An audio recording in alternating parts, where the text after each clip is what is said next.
My part of the show was maybe like 12 minutes, so I got to really sit back and watch just about all of it. It was incredible.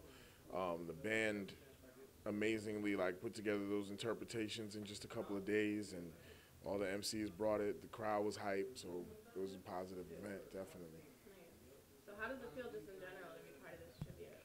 It feels real good because I mean I was around when Revive the Live started 3 years ago. I did I think my first show with them was their third show, so to see it grow from a small little gathering to being a bigger thing like this, and here we are in New York and everybody's doing their thing. It's real dope.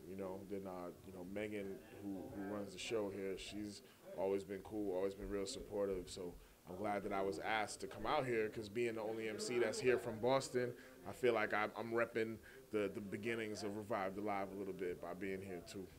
I think that the live music aspect of it brings an element that makes people realize that, first and foremost, hip hop, this music is music. You know what I'm saying? It's like I think people can get caught up in all the images and all the, the flashiness and all that stuff, and people are really selling that right now, really selling their image or selling their beef, and there's all these things that come before the music part of it. An event like this makes you remember, it's music. This is what it is, so it's nice to be a part of that too. With jazz, for me, I think, being a kid, when I was a kid, I didn't really hear too much jazz. My mom was into like Parliament Funkadelic and stuff like that. I was hearing a lot more funk.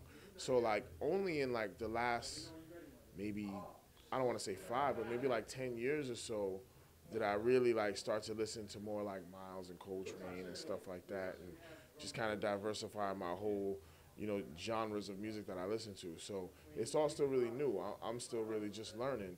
Thankfully, like I was saying to somebody else a few minutes ago, cats like Gangstar, they sampled a lot of jazz music, and Guru made the Jazz Mataz albums, and some of that was like some of my first exposure to like real true jazz music. So if you know some dope jazz I need to hear, let me know, because I'm trying to soak up all of that. The jazz part of it is more me. I'm a fan, I'm sitting back and just watching them play it, and I just think it's amazing. And then I think it's incredible how they can transition into hip hop beats with it. My most recent project was Absolute Value. That's an album that came out on Fat Beats Records in 2008, and right now I'm working on a new record. I'm just putting songs together. It's still in the early stages. I'm not much of a mixtape dude, but I do have a couple of projects that are coming out. One is called A Decade of Destruction. It's a mixtape, but it's basically a compilation of all the stuff that I've done leading up to here, like the stuff that we handpicked that we think people should hear to, keep up to speed on what I've been doing, or as a good introduction for somebody who's about to start checking me out for the first time.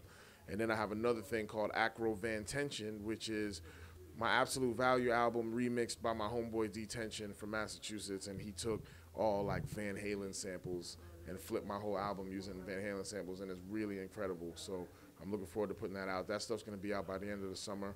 And again, you can find that at my MySpace, myspace.com/TheRealAkrobatik.